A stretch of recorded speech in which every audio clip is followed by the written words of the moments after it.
Lionel Messi বিদায় নেবেন, দায়িত্ব ছাড়বেন কোচ স্ক্যালোনি। আর্জেন্টিনা শিবিরে যেন পরিবর্তনের জোয়ার তৈরি হয়েছে বিশ্বকাপের পরপরই। একাধিক তারকা বিদায় নেবেন আগামী আসরের আগেই, আর সেই তালিকায় আছে চমকে যাওয়ার মতো কিছু নাম, সাথে আছে হতাশাও। সব মিলিয়ে আগামী বিশ্বকাপের আগে আর্জেন্টিনার বর্তমান দলের কোন কোন তারকা বিদায় নিতে পারেন সেটাই জানবো রিপোর্টে। 2021 থেকে 2026 আর্জেন্টিনা ফুটবল ইতিহাসের সবচেয়ে সোনালী অধ্যায় ছিল এটি। লিওনেল মেসির নেতৃত্বে একের পর এক ট্রফি জিতে রীতিমতো ইতিহাস গড়েছে আকাশে নীল জার্সি বাহিনী। দুটি কোপা আমেরিকা, 28 বছর পর কোনো ট্রফি, 36 বছর পর বহুল কাঙ্ক্ষিত বিশ্বকাপ, একটি ফিনালিসিমা এবং একবার বিশ্বকাপ রানার্স আপ। সব মিলিয়ে এই 5 বছরে আর্জেন্টিনার সাফল্য ছিল একেবারে চোখে পড়ার মতো। তবে সেই সবকিছু যেন শেষ ও মলিন হয়ে গেছে রবিবার দিবাগত রাতে স্পেনের বিপক্ষে ফাইনাল হেরে। এরপর ভেঙে গিয়েছে সবার মনোবল। এমনকি হেড কোচ লিওনেল স্ক্যালোনিও নিজের অধ্যায়ের সমাপ্তির ঘোষণা দিয়েছেন।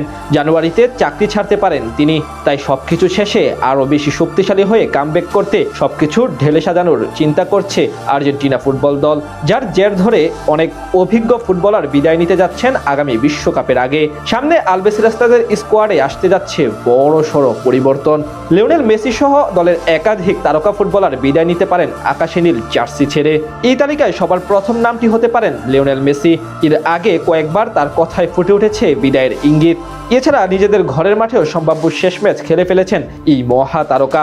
স্পেনের কাছে বিশ্বকাপের ফাইনাল হারের পর তিনি নিজেই এখন সিদ্ধান্ত নেবেন জাতীয় দলের হয়ে আর কতদিন খেলবেন। বিশ্বকাপের আগে তার আবেগঘন অনুপ্রেরণামূলক বক্তব্য, নিজেকে শতভাগ প্রস্তুত করে তোলার প্রচেষ্টা সবই এখন স্মৃতির অংশ।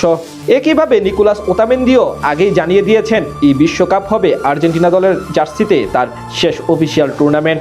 তাদের পর আলোচিত আরও একটি নামের মধ্যে হলেন কাতার বিশ্বকাপের গোল্ডেন গ্লাভস জয়ী গোলকিপার এমিলিয়ানো মার্টিনেজ। বিশ্বকাপের শেষে তিনি সামাজিক যোগাযোগ মাধ্যমে লিখেছেন, অনেক কিছু নিয়ে ভাবতে হবে, সামনে কিভাবে আগাবো আর সরে দাঁড়ানোর সময় হয়েছে কিনা সেটাও দেখতে হবে।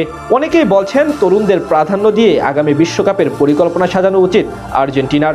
একই সাথে ক্যারিয়ারের ইতি টানতে পারেন অভিজ্ঞ ডিফেন্সিভ মিডফিল্ডার রদ্রিগো দি পল। এবার আসলে সবগুলো ম্যাচে শুরুর একাদশে জায়গা পাননি তিনি। এছাড়া তেমনভাবে নিজের উপস্থিতিও প্রমাণ করতে পারেননি ডিপল। সেখান থেকে 2030 বিশ্বকাপের আগে তার সমাপ্তি প্রায় নিশ্চিত। এছাড়া নিকোলাস গঞ্জালেস ও জিওভানি লো সেলসো ভবিষ্যতে তারা কতটা গুরুত্বপূর্ণ ভূমিকা রাখতে পারবেন তা নির্ভর করবে পরবর্তী পারফরমেন্স ও মূল্যায়নের উপর। আরেক অভিজ্ঞ ডিফেন্ডার ক্রিস্টিয়ান রোমেরো হয়তো নিজের সম্ভাব্য শেষ বিশ্বকাপ খেলে ফেলেছেন। সবচেয়ে বড় পরিবর্তন আসতে পারে কোচিং প্যানেলে।